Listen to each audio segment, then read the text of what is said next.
ৰাইজেই ৰজামোৰ প্ৰজাই ৰজামোৰ সুখৰে পঞ্চায়ত ৰাজ, সাজ মুক্তিখেন সাজ হও সমদল লাজিবাজ, সুখৰে পঞ্চায়ত ৰাজ। বিষ্ণু প্ৰসাদ ৰাভা।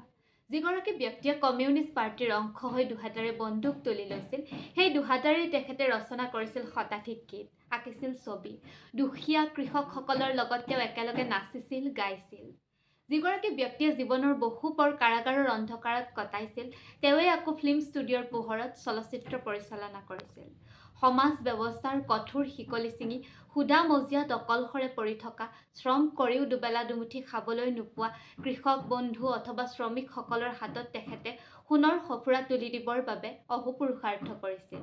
আৰু সেই লোকসকলৰ বাবেই ৰাভাদেৱে লিখিছিল, কাৰখানাৰে চিটিৰ হুমুনিয়া, কলৰ ঘৰ ঘৰণিত বুকু কপোৱা, শুনি শুনি কাহৰ মাত কঠোৱা, কান্দে দুখীয়া বনোৱা।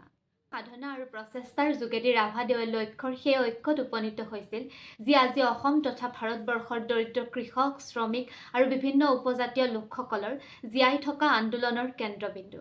ৰাইজৰ বাবে, ৰাইজৰ মাজত জি থকা ৰাভাদেৱে জীৱনৰ বিয়লি বেলাত লিখিছিল, মোৰ শেষ গান, মোৰ জীৱনৰ শেষ ৰাগিনী কল্যাণ, ঘৰ